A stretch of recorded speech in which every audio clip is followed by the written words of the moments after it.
Thanks for tuning in to this episode of Jam. If this is your first time tuning in, I appreciate you being here. If you've been rocking with me for a while, you already know we got some real talk for you today. Today's topic is something that gets thrown around a lot. You've been hearing it everywhere. Social media, conversations, captions, quotes. We're talking about peace.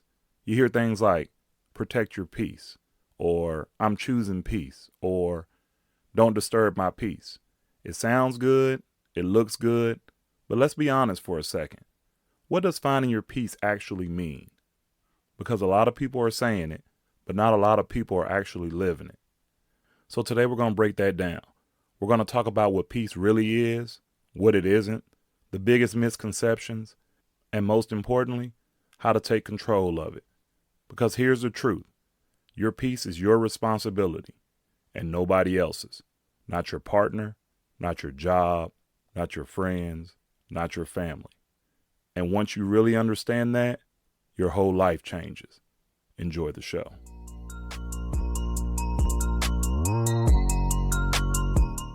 So let's start here. Let's talk about what peace really is. Peace is not silence.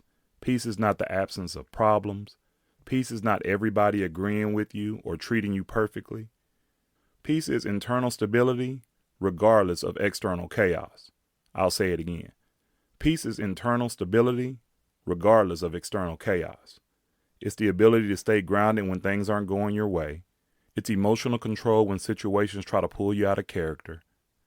It's knowing who you are and not letting people shake that. Because life is going to life. Life be lifing sometimes. And people are going to be people. There will always be stress, disagreements, misunderstandings, pressure, and expectations. So if your definition of peace depends on everything around you being perfect, you're going to be frustrated forever. Now let's talk about what people think peace is, because this is where a lot of people get it wrong. There are a lot of misconceptions out there about peace. Number one, peace means avoiding conflict. A lot of people think if I just stay out of the way, don't say anything, don't rock the boat, then I'll have peace. No, that's not peace. That's avoidance. Avoiding conflict doesn't bring peace. It builds resentment. Because now you're holding things in, you're biting your tongue, you're letting things slide that you shouldn't. Real peace sometimes requires uncomfortable conversations. Sometimes it requires saying, hey, that doesn't work for me. Number two, peace means cutting everyone off. You see this one all the time. I'm protecting my peace so I don't deal with anybody. Now listen, sometimes distance is necessary, but cutting everybody off, that isn't peace. That's isolation. If everywhere you go there's a problem, it might not be everybody else. It may be you. Peace isn't about running from people. It's about knowing how to deal with people without losing yourself.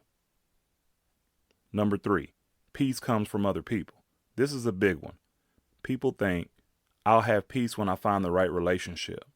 I'll have peace when my job gets better. I'll have peace when people start treating me right. No, that's you actually outsourcing your peace. And if someone else controls your peace, they can easily take it away from you. Peace is something you bring into situations, not something you want to receive from other people or from the outside.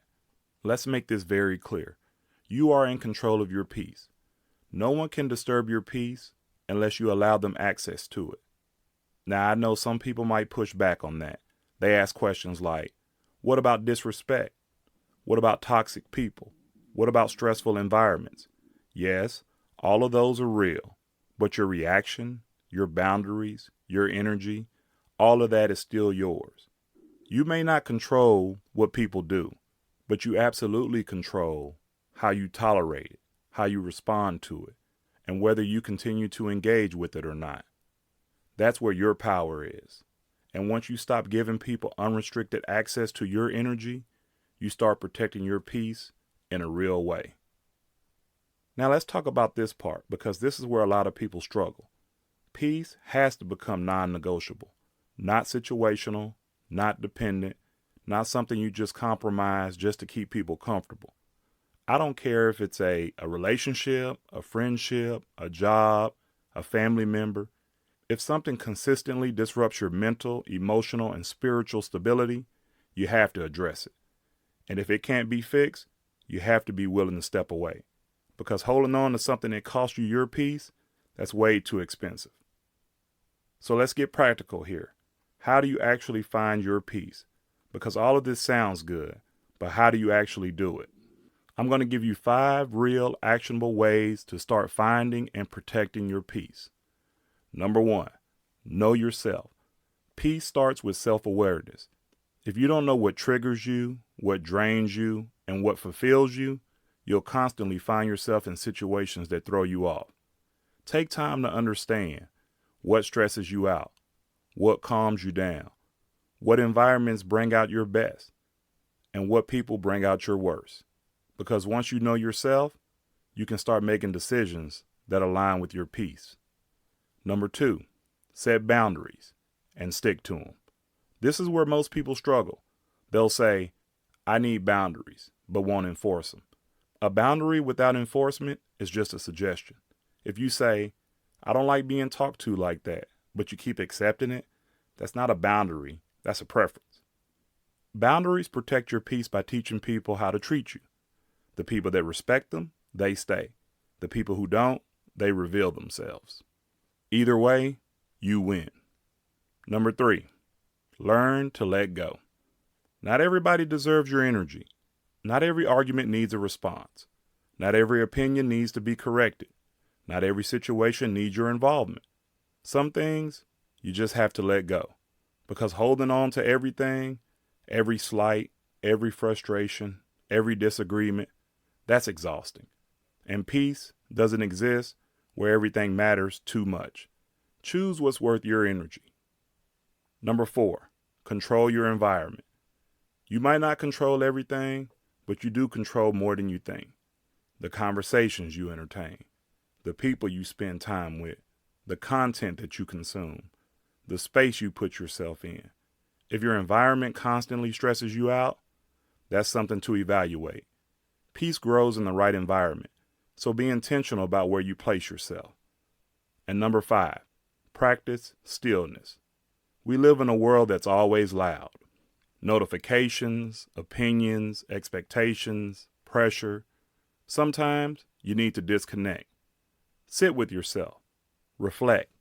Breathe. Think. Because peace isn't just something you create externally. It's something you build internally. And you can't hear yourself clearly if there's always noise. Now, as we wrap things up, I want to leave you with this. Finding your peace is not a one-time decision. It's a daily choice. It's choosing not to engage in things that drain you, not to stay where you're not respected, not to sacrifice yourself to keep others comfortable. And most importantly, it's understanding that your peace is valuable. It's not optional. It's not negotiable. It's not something you give away to keep the peace for others. Because at the end of the day, I hope everybody finds peace within themselves so they don't interrupt mine. That's all I got for you today on Jam the Podcast. I hope this episode resonated with you. So take some time to find some peace within yourself. If not, you may be jammed. Thanks for listening.